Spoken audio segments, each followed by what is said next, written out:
akan melakukan kegiatan presentasi lewat online dikarenakan masih berada di fase COVID-19 seperti ini. Nah, sebelum lanjut ke materi, kami akan memperkenalkan diri kami masing-masing. Perkenalkan, nama saya Iwayan Arya Sujata, nomor absen 17. Nama saya Iwayan Widana, nomor absen 18. Perkenalkan, nama saya Ida Yuketesri Tresnawati, nomor absen 19. Perkenalkan, nama saya Kade Dina Yushintia, nomor absen 20. Nama saya Kade Celia Bulan, nomor absen 21.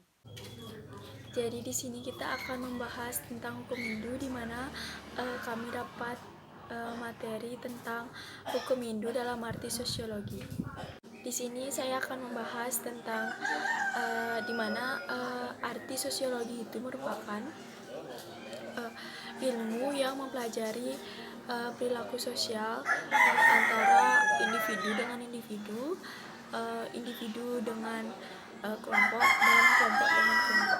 Baik, di sini saya akan menjelaskan tentang pengertian hukum Hindu. Seperti yang sudah dibahas oleh kelompok 1, hukum Hindu adalah tata aturan yang membahas tentang kehidupan manusia, mencangkup tentang tata keagamaan, mengatur hak dan kewajiban manusia baik secara individu maupun secara makhluk sosial, dan aturan manusia sebagai warga negara dalam kurung tata negara.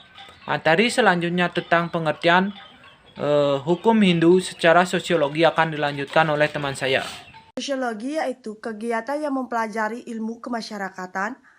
Masyarakat adalah kelompok manusia pada daerah tertentu yang mempunyai hubungan baik agama, budaya, bahasa, dan lain-lain.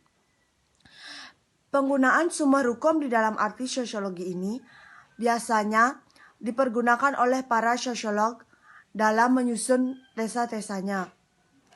Sumber hukum ini tidak dapat berdiri sendiri, melainkan harus ditunjang oleh data-data sejarah dari masyarakat itu sendiri.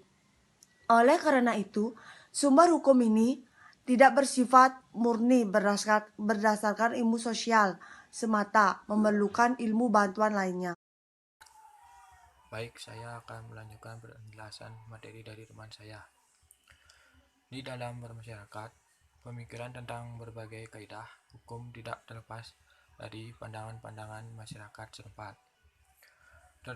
Terlebih pada umumnya hukum itu bersifat dinamis, maka peranan pada pemikiran orang tua atau lembaga desa, parisade, dan lembaga yang lainnya turut juga mewarnai perkembangan hukum yang dimaksud. Baik, di sini saya akan melanjutkan penjelasan dari teman saya. Saya akan membahas tentang kitab hukum Hindu dalam arti sosiologi. Di dalam mempelajari data-data tertentu yang bersumber pada kitab Weda, kitab Manawa Dharma Sastra menyebutkan sebagai berikut. Idanim Dharma Prananyaha, Wedo Kilo Dharma Ulan Smerti Sileca, Tadwida Macara Saiwa, Sabinam Atma Stuti Rewaca, yang artinya adalah seluruh pustaka suci Weda adalah sumber pertama daripada Dharma. Kemudian adat istiadat, juga tingkah laku orang budiman yang mendalami Weda, lalu kebiasaan orang-orang suci, dan akhirnya kepuasan pada diri sendiri. Terdapat pada kitab Manawa Dharma Sastra 2.6. Kitab suci tersebut di atas secara tegas menyatakan bahwa sumber hukum Dharma tidak hanya ada pada kitab Sruti dan Semerti, melainkan juga terdapat pada sila, yaitu tingkah laku orang-orang yang beradab, kemudian acara, yaitu adat istiadat dan kebiasaan setempat, dan Atmana Stuti, yaitu segala sesuatu yang menyebabkan kebahagiaan pada diri sendiri.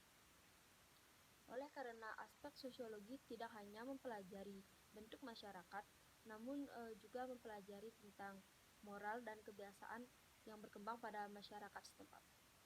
Sesungguhnya masih banyak lagi sloka-sloka suci Weda yang menekankan betapa pentingnya Weda, baik itu sebagai ilmu maupun sebagai alat di dalam membina masyarakat.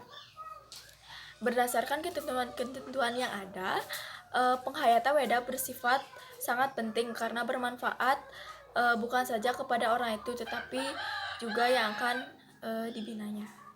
Weda bersifat obligator, baik untuk dihayati, diamalkan, dan maupun sebagai ilmu.